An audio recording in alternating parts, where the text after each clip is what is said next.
But the group that especially disappoints me is scientists.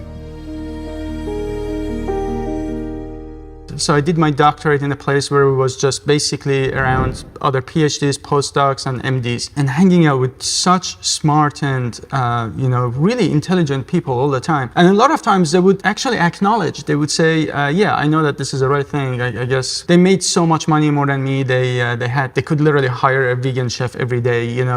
They knew everything. They didn't even disagree with a single point that we would make, and then they would be quote unquote flexitarian, whatever the fuck that is." Right. And seeing that they wouldn't change. Or I'll give you another example. I had a professor who worked on antibiotic resistance. Mm-hmm. Literally, the first slide was the number one cause of antibiotic resistance is actually the antibiotic that we are feeding to animals, because that's like 70 to 80% in the US and globally, and these are medically relevant antibiotics. That was the first slide. The rest of it was just other science that he was doing.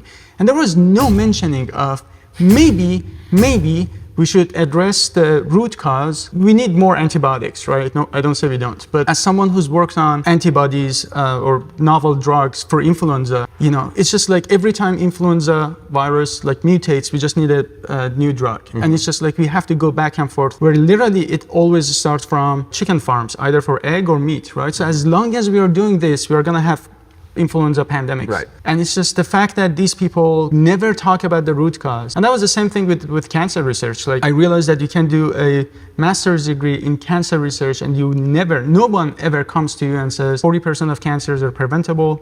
And oftentimes meat is correlated, red meat especially is correlated with higher incidence of cancer, right?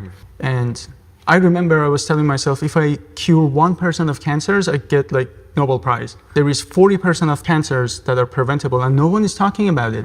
It's not just whole food plant-based diet, but just sunlight, smoking, alcohol. But sometimes in my talks, what I do is raise your hand if you know someone who suffered from cardiovascular diseases. Everybody raises their hand. Raise your hand if you know someone who had cancer. Everyone raises their hand. Half the people who raise their hand for cancer shouldn't. Almost no one should raise their hand when it comes to cardiovascular diseases. Mm-hmm. So the question was, even if I really wanted to help humans, number 1, 2, 3, 4 causes of death are all correlated with animal consumption, directly or indirectly, in one way or another. Yeah, I think you were mentioning to the scientist community, when you talk to them, they just don't accept this, or they accept it but they don't change. Is that what you were? Yeah.